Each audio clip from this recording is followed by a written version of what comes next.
مرحبا بكم في درس جديد على le cours comptabilité générale. Nous débat l'amortissement exceptionnel. Lorsque la valeur actuelle est inférieure à la valeur nette d'amortissement, la différence dégagée correspond donc à une moins-value. Cette dernière est définitive.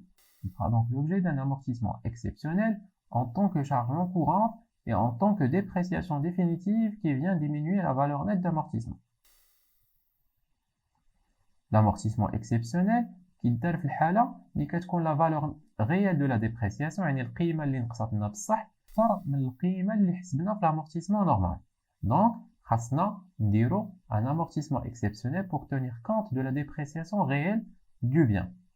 هاد la dépréciation اللي كتكون anormale كيكونوا عندها بزاف ديال الأسباب. Soit un matériel est devenu inutilisable ou invendable, soit le matériel est devenu obsolète, ou là un échec d'un projet de recherche et développement يعني حاجة اللي عندها علاقة مع البحث العلمي والتطوير. Nota bene, l'amortissement exceptionnel est à distinguer de l'amortissement dérogatoire. L'amortissement exceptionnel ماشي هو l'amortissement dérogatoire.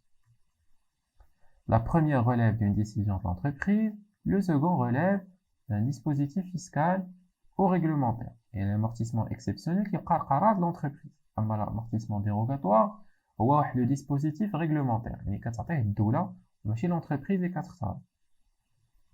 ناخذ un exemple. La direction d'une entreprise industrielle a jugé utile sur le plan économique et financier de pratiquer un amortissement exceptionnel sur ses installations informatiques touchées par l'obsolescence. La valeur brute de ces installations figure au bilan est de 892 000. Le taux d'amortissement pratiqué depuis 3 ans sur ces immobilisations est de 20%. La direction a décidé de porter ce taux à 30%. Il y a l'amortissement linéaire qu'à 20%, mais la direction a décidé de faire le taux de 30%. La comptabilisation sera comme suit. L'amortissement, la première opération est normale, et ou dotation d'exploitation et amortissement des immobilisations corporelles, et crédit d'amortissement matériel informatique.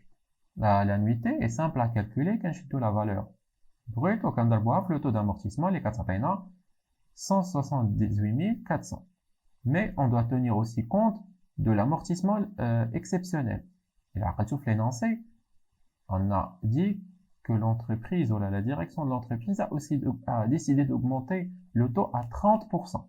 Donc, la première opération, déjà donné un taux de 20%, qui a 30%, 10%. Donc, c'est un supplément de 10%.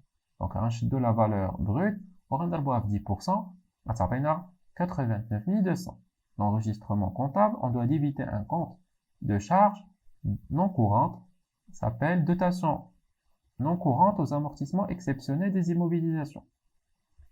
Et on doit créditer le matériel amortissement du matériel informatique par la même valeur.